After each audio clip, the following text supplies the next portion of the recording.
Good morning, you're watching Pantau Belanjawan with me, Nina Rosman. And for this segment, we're going to be focusing on renewable energy and transition, energy unlocking Malaysia's full potentials on green economies. And since the introduction of National Energy Transition Roadmap, NETA, the attention has been focused on the renewable energy, or we call it RE market, including the RE installation projects that are worth billions of ringgits. For another, the development of the entire RE value chain is set to be the new engine growth for Malaysia's economy. And under the NETA, the government has set an ambitious target of 70% of RE capacity by 2050, which require at least 637 billion ringgit in investment to upgrade the grid, install RE capacity, and enhance energy storage, and among others. And to discuss further on unlocking Malaysia's green potential and looking at the journey of energy diversity, ready with me in the studio is Chuan Zhen, the Group CEO and co-founder plus Xnergy. I want to say thank you very much, Mr. Ko, for joining me. How are you? I'm good. Yeah, thanks for inviting. All right, talking about energy transition, renewable energy, or RE, we talk about one of it. Main component right now is solar energy. It's currently the most prominent form of RE energy and set to grow in Malaysia. As evidence, we can see the multiple high number of projects and significant capacity of installation with the recently announced fifth round of the large-scale solar program, which is the LSS5, to offer a total electricity generation from, we can see, capacity of 2 gigawatt, which is equal to around 2,000 megawatt, the largest capacity under the LSS program so far. But Mr. Ko, it's also crucial to emphasize on the importance of diversifying other renewable energy sources like biomass, bioenergy, and even hydro, including geothermal and even the wind. So maybe we can start first.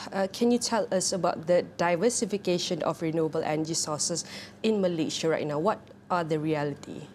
All right. So right now in Malaysia, the reality in renewable energy, I would say, as what we all know, is mainly occupied by solar as a key pillars. I would say it's mainly because of a geographic advantage for Malaysia, and also solar technology in terms of the technology scalability is there, the financial, the investment feasibility is there, and also the track record is pretty good. So that's why we are able to see like solar energy is widely used across the whole country. Yeah. So in terms of other renewable energy, I would say then the next largest one will be hydropower plants.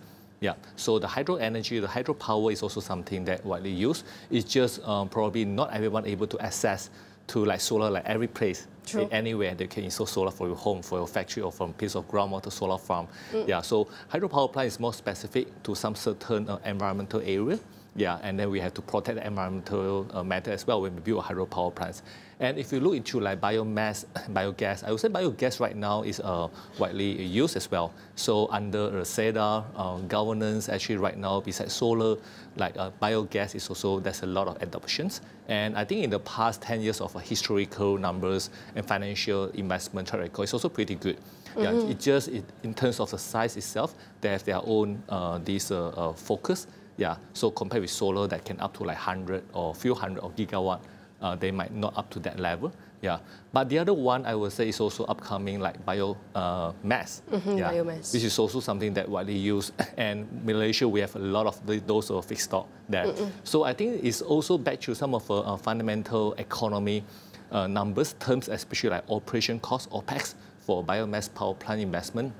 Sometimes it's a little bit, I would say we need more governance, and also to smooth out the whole, to lower the cost, to make it much more affordable, and also much more able to control throughout the whole plant, this operation period. However, I would say if you look into whole Malaysia, right, definitely we need to have a mixed renewable energy, even though they have their own challenges, they have their own advantage. Yeah, for every one of them.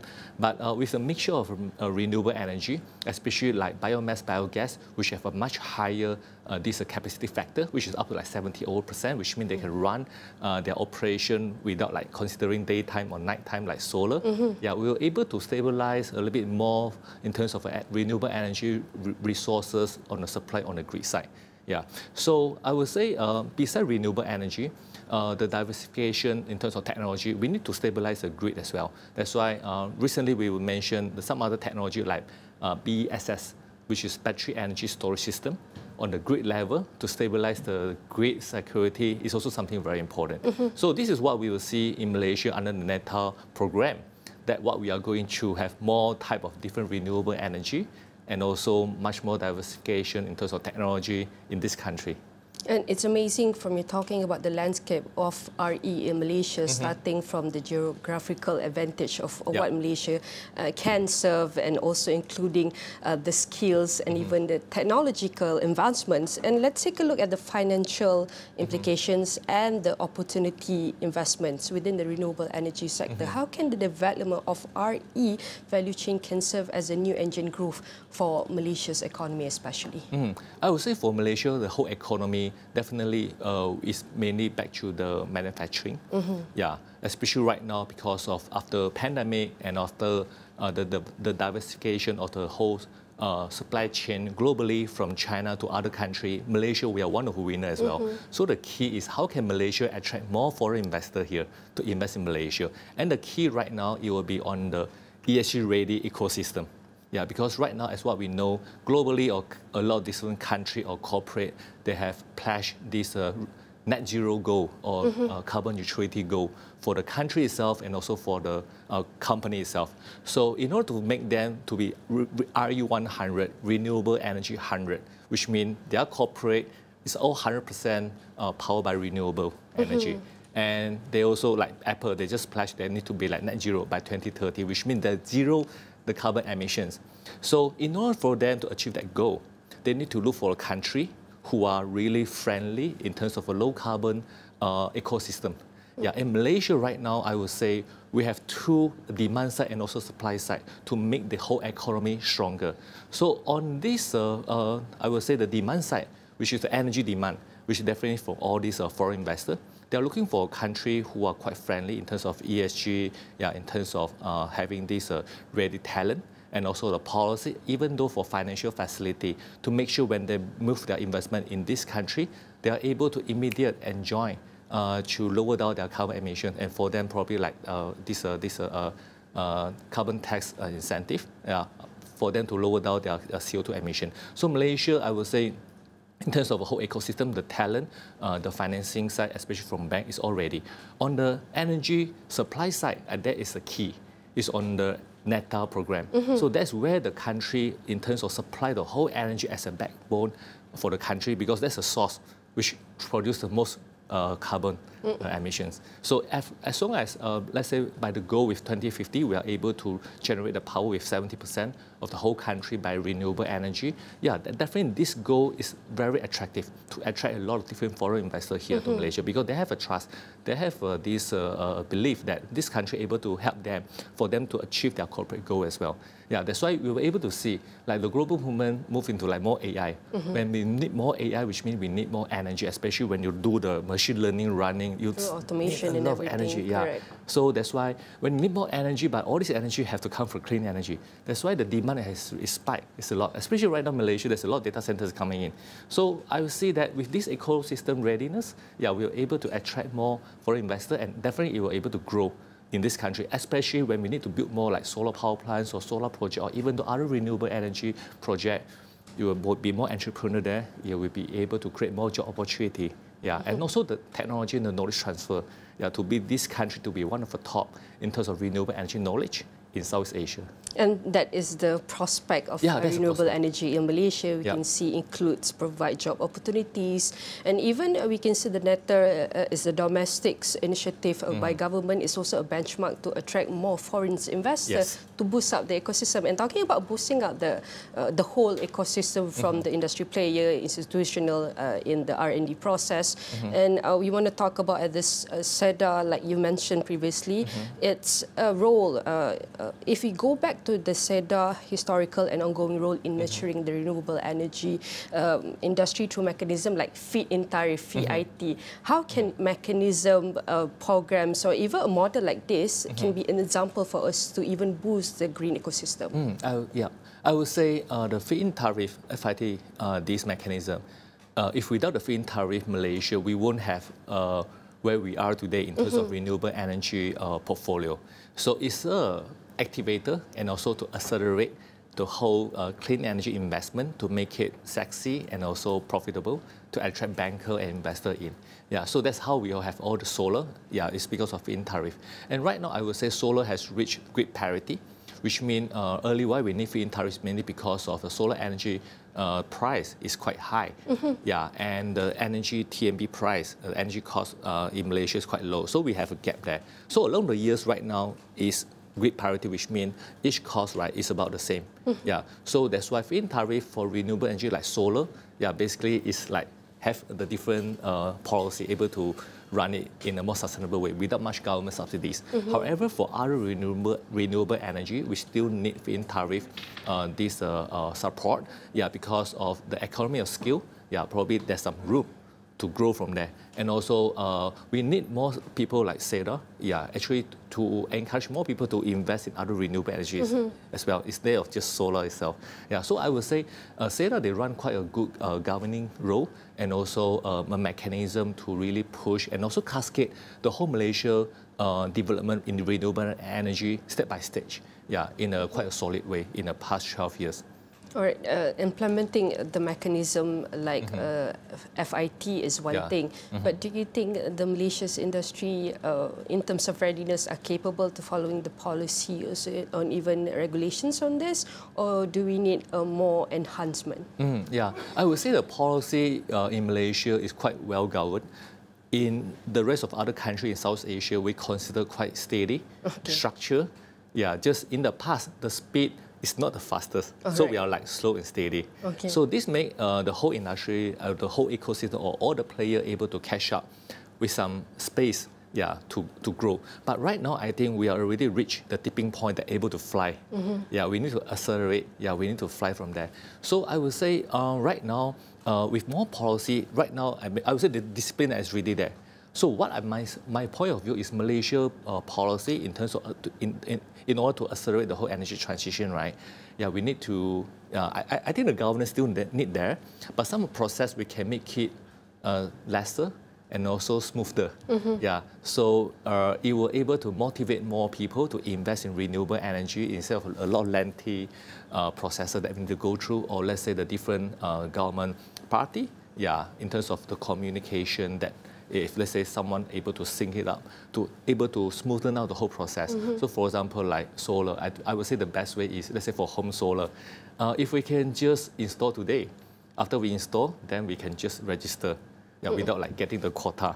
Then I only install the solar. So it's another way around, like some other country, for example, like Australia. Then this will be very helpful and motivating, yeah, for people who like to go more for renewable energy. Definitely, it's good to also learn the best approach that is being implemented, adopted by other countries. And we want to talk more about renewable energy within its full potential and how scalability it can grow within Malaysia. But Coach Chuan, please stay with me.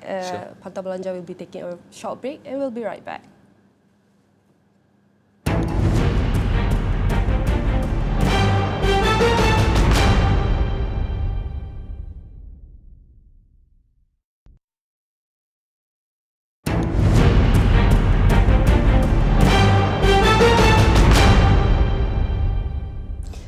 Welcome back to Pantau Belanjawan. We are going to continue with our discussion with our guest on set is Mr. Chuan Zhen, the Group CEO and co-founder plus Xnergy. I want to say thank you very much, Mr. Ko, for still staying with me.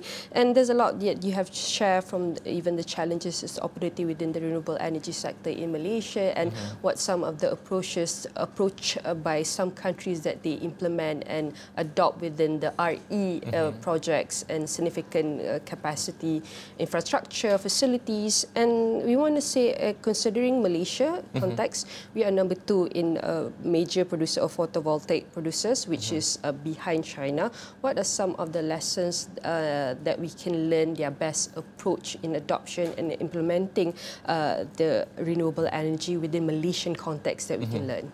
Yeah, I would say, yeah, Malaysia, yeah, we are the second largest in terms of photovoltaic manufacturing. Correct. However, in the past, if compared with the largest manufacturer like China, definitely we are good in manufacturing, but in terms of implementation, for the country itself, there are some room for improvement. Okay. So I would say right now it's pretty good. I would say if you look into NETAR and ATR, basically it is a policy and a roadmap that really consider with the successful policy and also the strategies which run from the the different country, like how they drive renewable energy, in their country.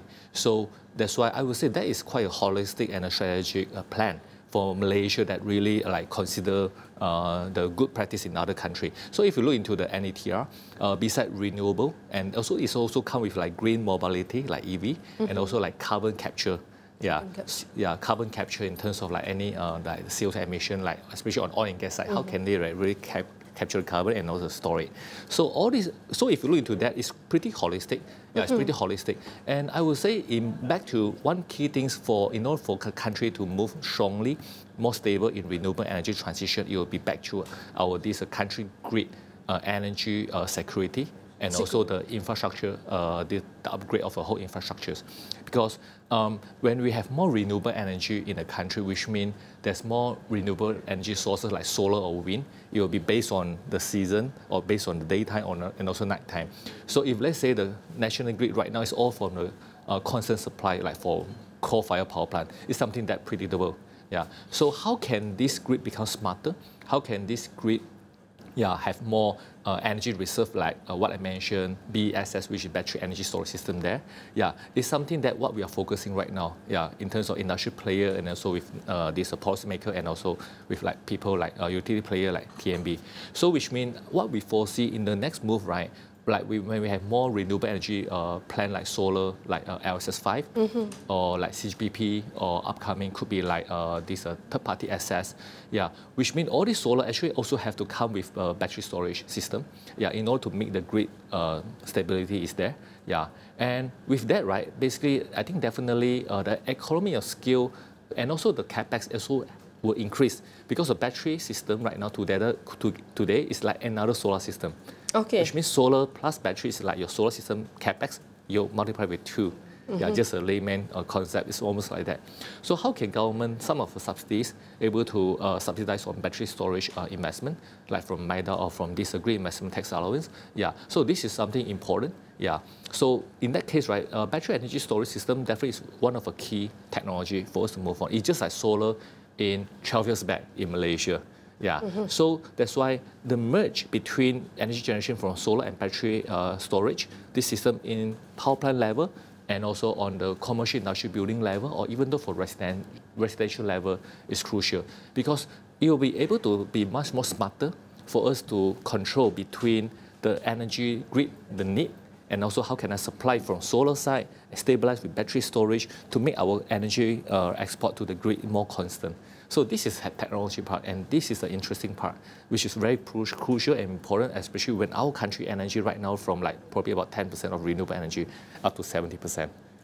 So which means we can see the impact from this move to that move. If let's say the grid stability from battery storage system and the smart grid system is not really there. So I would say definitely this also keeps us excited because it's something like a national project that what we are going to transform the national grid together. Correct. And as you mentioned, we can recap it in summary. It's important to see this because you mentioned that energy renewable, we still have roof for improvement. As for example, we have to see on the facility infrastructure, is it enough to equip us for the future of renewable energy? And talking about moving, upgrading to the technological grid policy, it takes big move and effort and initiative, and all are welcome. But we want to see what are the potential risks that associated with Malaysia's plan to implement and adopt renewable energy, to shift to green energy, and how can this be managed effectively, not within the short term, but also long term? I would say the biggest risk will be, as what we mentioned about for the energy grid security and also the stability. This is also the biggest concern from most people and also from TNB as well, in order to have this transition smoothly. Because if we look into some other country, for example like Vietnam, they do have this oversupply on the renewable energy side, which caused this curtailment.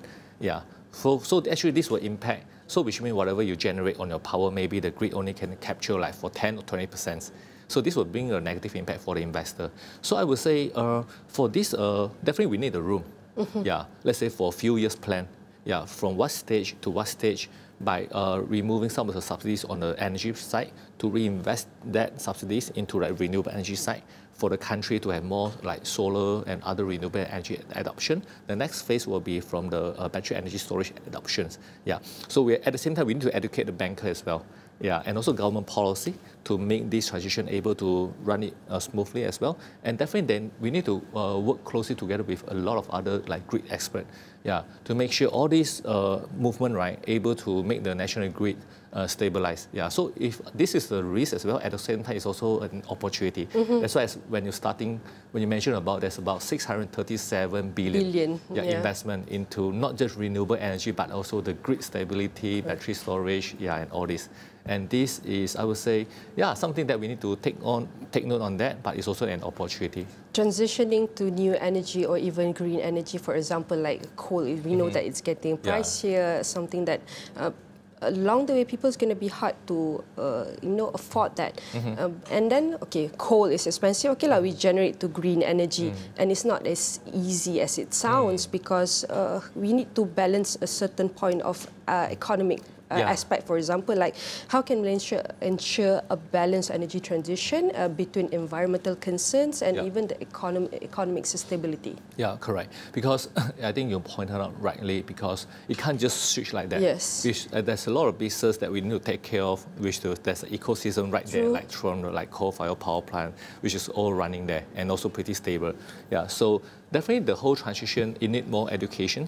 Yeah, education in terms of from company itself. So the company, they need to have their own plan.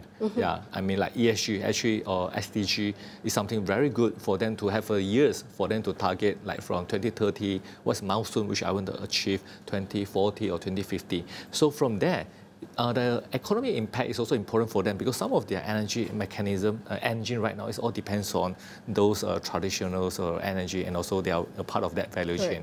So they need time to have all this smooth transition as well. Yeah, that's why right now I would say right now it's a kind of the balancing stage. I would say have to run in an organic way, even though government they have a time frame for that. But we need more education. We need more carrot. Yeah, to stimulate, to get more people who would like to switch from what they are doing well in the past into something new, which is also attractive and sexy for them to invest. Yeah. At the same time, we need some cane as well, which is the consequences, because I would say eventually CO2 emission is a key common goal that everyone would like to reduce. And by impose of a carbon tax, it will be very helpful because right now, when we run our business, we always neglect one of our important costs, which is CO2. Yeah. Yeah, CO2 is a cost in our business, but we always neglect that because we have no consequences. True. Yeah. So if let's say carbon tax is there, it will bring more conscious for business owner or any business leader. Put certain policies to regulate the usage. Correct. And this will also able to help to accelerate those transition in terms of economy side for the whole ecosystem, for more people in business there, slowly move into more clean energy driven or more ESG driven kind of the business approach. So yeah, the whole thing in need all these kind of the carrot cane and also this market demand and opportunity to slowly transit. Yeah. And talking about renewable energy is quite new, and keeping up with the skills, experts, and even not, it's quite difficult or it's quite challenging for industries and even institutional. And how can Malaysia ensure a balance, or we can ensure the curriculum for renewable energy study remains relevant and up to date with the latest trends and even technological advancement, and what measures can be implemented to regularly update the syllabus to reflect the dynamic nature of renewable energy sectors within the industry? Yeah, I think it's a very good question because right now there's no much good reference for us to refer as this is in a new industry, it's a new technology. So everyone globally, we are learning new things together. So there are two segments here. One is on the industrial player, how can we equip ourselves to be always knowing what is the cutting edge technology and the know-how. And what's next. Yeah, and also what's the next. And the other one is on the probably the future talent. Future talent. Yeah, from university, building from the fundamental, the yeah, basics from correct. there. So there are two elements here. So the first one, as industrial player, for example, like us, yeah, I would say Malaysia, when we have more this international conference, more these exhibitions with more this commercialized readiness, technology approach, and also the exhibition, and also the implementation, technology implementation in this country is very important. Yeah, because that's where we all can learn from how these things, not just inside the lab, not just in the school, but it's something that is practical, able to solve problems, and also can create this economic impact. Yeah, economic impact is always very important, or else it's just like always R&D in the utopia, but that's not what we want. We want to have something solid. So all this industrial knowledge sharing from conference or exhibition, I would say, is something very important. And then we need more training. That's why right now we also like working closely with some of these polytechnic school, yeah, in order to train some working adult to be solar ready. Yeah, to have renewable energy ready. It could be from wireman, it could be from engineer. It's something very important. And we went back to the this academy side. Yeah, it's also very important. Yeah, because for example, like Plus Xnergy, we do have Plus Xnergy Academy that we have since running since the day one that we established a company. So we work closely with more than 10 over universities in the country that we provide free engineering workshop. And even though myself, I am also the industry advisory panel for some of the university. Yeah, to it could give them advice in terms of a syllabus. How can they enhance the syllabus better to get the students more updated to today technology, and also the country movement, including like ESG, what is that, and how can you calculate financial modeling for your solar investment, or it could be solar technology, battery storage knowledge, and also the EV charging knowledge. Yeah, so this is something that we as an industry player, for me, is our responsibility to serve, yeah, for the country instead of beside building the infrastructure, at the same time also to serve to transfer the knowledge to the next generation.